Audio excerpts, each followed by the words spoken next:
মাননীয় স্পিকার, আমি একজন মুক্তিযোদ্ধা, আমি ৭১ দেখেছি। মাননীয় স্পিকার, বর্ডারে যুদ্ধ করেছি, বিলোনিয়া সীমান্তে।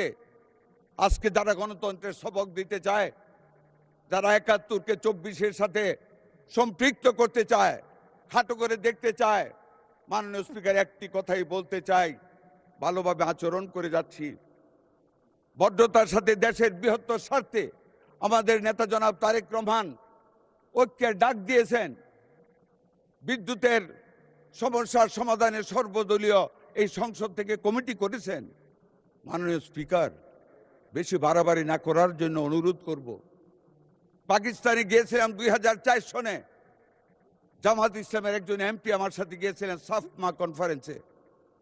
আমি মুক্তিযোদ্ধা জেনে পাকিস্তান অ্যাসেম্বলির একজন এমপি জামাত ইসলামের এমপির সাথে যে তুচ্ছ তাচ্ছিল্য আমাকে করেছিল, I can't forget that situation because I was A freedom fighter. কিন্তু তবু মাননীয় স্পিকার, দেশের অর্থনীতির বৃহত্তর স্বার্থে চুপ করে থাকি, কিছু বলি না। কিন্তু যখন বেশি বাড়াবাড়ি করে তখন বলতে ইচ্ছা করে, তোরা রাজাকার, তোরা আল থামস, তোরা আল বদর। মাননীয় স্পিকার, স্বাধীনতার পরে ধানমন্ডির ২ নম্বরের সেই সারা ভবন হোয়াইট হাউস দেখেছি। হল থেকে একটি নান রুটি নিয়ে যেতাম আমরা, ছাত্রদের দল, একটি হাত বাড়িয়ে দিত সেই দর্শিতা বোনেরা। যেই মেয়েটির হাত সেই বয়সে হওয়ার কথা ছিল গোলগাল, সেই মেয়েদের হাত ছিল দুর্গন্ধে ভর্তি, চামড়া ছিল উস্কো খুস্কো, তারা দর্শিতা। কারো বুকে ছিল ৮ মাসের সন্তান, কেউ ছিল অন্তঃসত্ত্বা, জীর্ণ শীর্ণ চেহারা। আজকে যদি আমাদেরকে বেশি খোঁচানো হয়, মাননীয় স্পিকার, সেই ইতিহাস আমরা ভুলে যাইনি। আমরা মুক্তিযোদ্ধা, দেশটাকে স্বাধীন করেছি, স্বাধীনতার পাওয়া সেই দেশটিকে গড়ার লক্ষ্যে ঐক্য করতে চাই, কিন্তু আদর্শের বিরুদ্ধে গিয়ে নয়। আমাদের সমঝোতা, এটা দেশের উন্নয়নের স্বার্থের সমঝোতা, আদর্শের সমঝোতা নয়।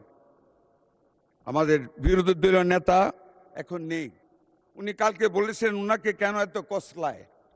মাননীয় স্পিকার, আমি একটু কসলাইতে চাই।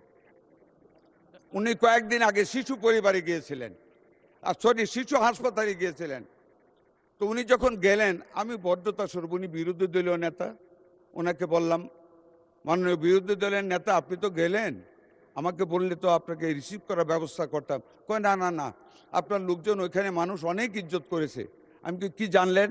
খুবই ভালো ম্যানেজ করেছেন, রুগীরা বলেছে ভালো আছে, ট্রিটমেন্ট চলছে। আমি বলছি ধন্যবাদ। উনি তো একদিনও এই যে বিএনপি সরকারের নেতৃত্বে আমরা এত কষ্ট করে অতীতের সরকারের সকল ব্যর্থ